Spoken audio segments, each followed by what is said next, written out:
Est-ce que le fait d'être salarié dans une entreprise nous permet d'avoir des avantages? À mon avis, je pense que oui.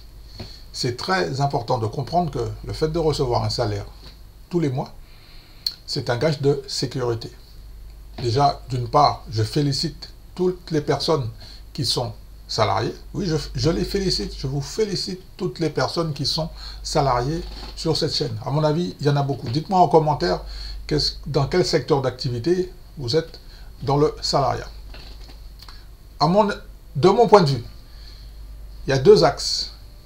Privé, public. Dans le privé, faire les carrières, vous avez fait les grandes écoles, HEC, l'ENA, les écoles d'ingénieurs, tout ça, vous avez des postes à responsabilité, chef de projet, vous avez des salaires à 4 chiffres, peut-être 5 chiffres même. Formidable, bravo. Dans le secteur public, c'est complètement différent parce que c'est par catégorie A, B, C, les cadres. Et ensuite, il y a les différents secteurs, comme je viens de vous le préciser. Mais je pense que on n'a pas besoin justement de faire de confrontation, de mettre en opposition tous les secteurs, les catégories, parce que celui qui est en haut, il a besoin de son N-1, qui a besoin de son N-1 également. D'accord? Je pense que dites-moi ce que vous en pensez, parce que c'est un sujet qui me trottait par la tête, et aujourd'hui, j'ai envie d'en discuter un petit peu avec vous dans cette vidéo. Il y a des avantages d'être salarié. Moi, je dirais qu'il y en a même beaucoup. On va déjà voir les avantages. Ensuite, on verra les inconvénients. Dans la liste du salariat, au niveau des avantages, c'est-à-dire que tu trouves une boîte, tu trouves une compagnie, tu vas postuler, tu es embauché. Il y a une période d'essai, et à l'issue de la période d'essai, tu passes stagiaire, puis après, tu es titulaire. Ça, c'est bien. Et ensuite, tu fais ta carrière, 10 ans, 20 ans, 30 ans, 40 ans, bon, tu pars à la retraite, et tu profites de ta retraite par rapport à la caisse dans laquelle tu as cotisé, bien évidemment. Alors, dites-moi où vous en êtes dans votre carrière. Est-ce que vous êtes au début de votre carrière? Vous êtes au milieu de votre carrière? Ou vous êtes plutôt comme moi? Quand tu approches dans la zone des cinquantaines, bon là, ça y est, là, tu as déjà fait beaucoup d'heures au niveau de ta carrière, et là, on approche dans la dernière ligne droite, dans la zone de la retraite. Dites-moi au niveau du salarié, qu'est-ce que vous en pensez? Alors moi, je pense que ce qui est bien avec le salariat, c'est que quand tu commences au début de ta carrière, par exemple au SMIC, tu commences avec un petit salaire de SMIC, tranquille, et après, ce qui est bien, c'est que tu as le choix. On a beaucoup de possibilités au niveau des avantages, c'est-à-dire d'évoluer au sein de sa carrière, particulièrement avec la formation. C'est un sujet qui me tient à cœur, parce que ça fait un moment que je voulais parler du salariat, parce qu'on nous rabâche toujours des vidéos sur Internet, l'indépendance financière. Tout le monde ne peut pas être patron, c'est pas possible. On ne peut pas être tous patrons. Et je vais vous donner une petite astuce dans les avantages du salariat qui fait que ça me tient à cœur, parce qu'on est sur une chaîne de finance, et vous savez que l'avantage d'avoir un salaire tous les mois, c'est que vous pouvez en prendre un petit peu pour investir. Et quand vous investissez, par contre, là, vous rentrez dans le costume, voilà, vous mettez votre petite cravate, vous mettez votre petite chemise, là, vous êtes un investisseur, donc ce qui veut dire que vous pouvez devenir aussi patron. Donc ça, c'est un avantage. Ok? Ce qui est important de comprendre dans le salariat, c'est qu'on a des obligations, on a des devoirs. Oui. Mais je pense qu'avant tout, il faut être fier d'être salarié. Il faut être fier. On a besoin de salariés en France. Et dans le monde entier d'ailleurs. D'accord? Je pense que c'est très très important. Dites-moi ce que vous en pensez en dessous de cette vidéo. Est-ce que vous êtes dans le privé? Est-ce que vous êtes dans la fonction publique? Est-ce que vous êtes Est-ce que vous êtes fonctionnaire? Alors les fonctionnaires, bon, on a les fonctionnaires hospitaliers, fonctionnaires dans les impôts, Bon, je ne connais pas trop. Alors, EDF, je ne sais pas si ils rentrent dans la catégorie des fonctionnaires. Je ne sais pas. Dites-moi ça un petit peu en commentaire. Ok. Est-ce que vous êtes salarié dans le commerce? Dans quel secteur d'activité vous êtes? Ça, c'est... Parce que il faut bien comprendre. Mon objectif, c'est de changer un petit peu votre état d'esprit. Parce qu'en fait, il y a beaucoup de personnes qui sont salariées, qui sont dans le salariat, et qui pensent qu'elles ne peuvent pas faire des investissements. C'est faux. Alors, on continue un petit peu dans les avantages. Donc, on a vu qu'on a un contrat de travail, un CDI. Ça, c'est plutôt intéressant. Ça nous permet d'avoir des avantages. Par exemple, quand tu vas à la banque et sur ton dossier bancaire, ton conseiller financier, quand il va voir que tu es fonctionnaire, déjà, au niveau du remboursement, pour faire du partenariat, pour commencer à travailler ensemble, c'est un gage de sécurité pour la confiance de la banque. Le fait qu'elle va voir que tu rentres dans la case de fonctionnaire, ça veut dire que normalement, sauf si tu fous une baffe à ton chef de service, et même si tu lui fous une gifle, bon, tu passes le conseil de discipline, peut-être une mutation d'office, et encore, on ne va pas te virer pour ça. C'est un exemple. Il ne faut pas faire ça, il ne faut pas faire ça, il faut pas faire ça. Il faut faire attention, il faut prendre sur soi, demander un rendez-vous avec les syndicats peut-être. Voilà, parce que quand on est salarié, on n'est pas tout seul. Même si, voilà, on peut faire appel aux syndicats qui ont défilé au 1er mai, on a vu là, tout ça. Bon, c'était un petit peu tendu, hein, ça partait dans tous les sens. Par contre, moi, franchement, j'aime pas la violence du tout, mais sauf qu'on a besoin des forces de l'ordre, justement, un petit coup de chapeau aux forces de l'ordre pour nous protéger sur la voie publique. Parce que dans les manifs, c'est une petite parenthèse, hein, dans les manifs, bien sûr, il y a des casseurs, il y a des voyous, il y a des individus qui sont là pour faire du n'importe quoi, et je pense que pour que ça soit encadré, on a besoin des forces de l'ordre.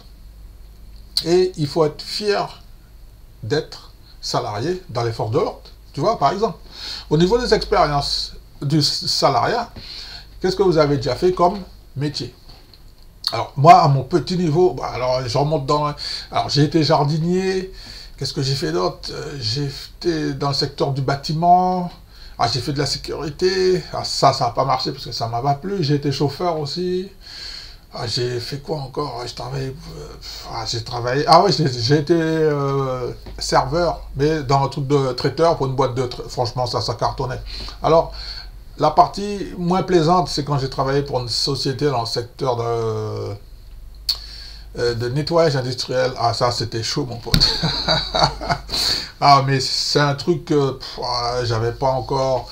Ah, j'étais toujours scolarisé, ouais, ça c'était dans mes années lycée, tout ça, bon, mais comme j'avais besoin de faire un petit job, tout ça, bon, tu sais, quand t'es jeune, t'as besoin un petit peu d'argent, mais je te parle de ça, j'ai 50 ans, il y a plus de 30 ans en arrière.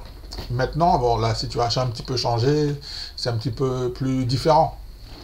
Ce que je veux dire par là, on va voir maintenant les inconvénients du salariat. Alors, au niveau des inconvénients, quand tu fais un contrat, il faut le respecter. Tu ne peux pas abuser, un jour tu viens pas. Non, il y a des contraintes au niveau de ton planning de travail. Ensuite, il y a les congés payés. Alors, il y a des secteurs, il y a 4 semaines, je crois, 4 semaines. Il y a des secteurs où il y a plus de vacances. Il y a des secteurs qui ont moins de vacances. Par exemple, un métier de rêve, par exemple, mais c'est un inconvénient. Par exemple, quand tu es, par exemple, hôtesse de l'air, il y a un inconvénient. Il y a un inconvénient, ben oui, bien sûr. Donc, tu travailles debout. Voilà, quand tu es serveur, tu travailles debout aussi, toute la journée. Bon, des fois, si tu travailles pour un patron qui était salarié, il y a la coupure à midi, il faut revenir le soir pour faire le deuxième service. Voilà, donc, il y a des contraintes. Quand tu es sur les chantiers, ah oui, là, j'ai un chantier à côté de la maison, où tu travailles avec les engins, les pelleteuses, les marteaux-piqueurs, tout ça, il y a des contraintes. Bon, en revanche, il y a la fiche de paie qui arrive à la fin du mois. Donc là, on est au début du mois de mai, voilà, tranquille. Les fiches de paie, elles ont déjà été envoyées Voilà. Et je vous rappelle que si vous avez besoin d'une avance, je pense qu'il faut faire la demande avant le 15 du mois. C'est possible d'avoir une avance sur paye. Mais il faut le faire avant le 15. Voilà. C'est légal. C'est légal. Il y a beaucoup de personnes qui sont pas au courant de ça. Mais il faudrait peut-être vérifier. Alors peut-être que je me suis trompé sur la date, le 10, le 15. Dites-moi ça en commentaire. Merci beaucoup. Est-ce que j'ai oublié des inconvénients? Donc si j'ai oublié des inconvénients, vous les rajoutez en dessous de la description. Alors ce que j'ai noté moi dans les inconvénients quand tu es salarié, c'est l'absentéisme. Et il ne faut pas trop abuser, un coup tu viens, un coup tu viens pas. Mais non, non, c'est pas possible. Quand on te donne un travail à faire, ben oui, ben, on compte sur toi. Donc une obligation de résultat pour moi. Donc ça c'est une contrainte. Ça peut être une contrainte dans certains secteurs, tu vois, tranquille. Ensuite, qu'est-ce qu'on peut noter comme...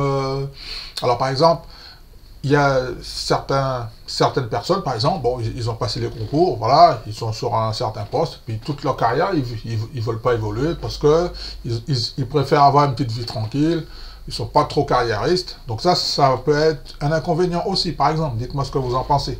Ou l'effet inverse, c'est-à-dire celui qui commence en bas de l'échelle, qui va faire des formations et puis qui monte au fur et à mesure, tu vois, parce que là, j'ai une amie, oui, pareil, elle m'a dit, oui, Pedro, tu sais, moi, je suis rentré dans une boîte, je suis fonctionnaire, je suis content, voilà, mais je lui ai dit, bon, maintenant, ce qu'il faut faire, tu vas faire des petites formations, et puis au fur et à mesure, tu vas monter, et puis tu vas, si ça t'arrange, si tu as envie, si tu es motivé, voilà, tu en fais part à ta direction, aux ressources humaines, puis pour faire savoir qu'il y a un tel poste qui t'intéresse, tu vois, par exemple.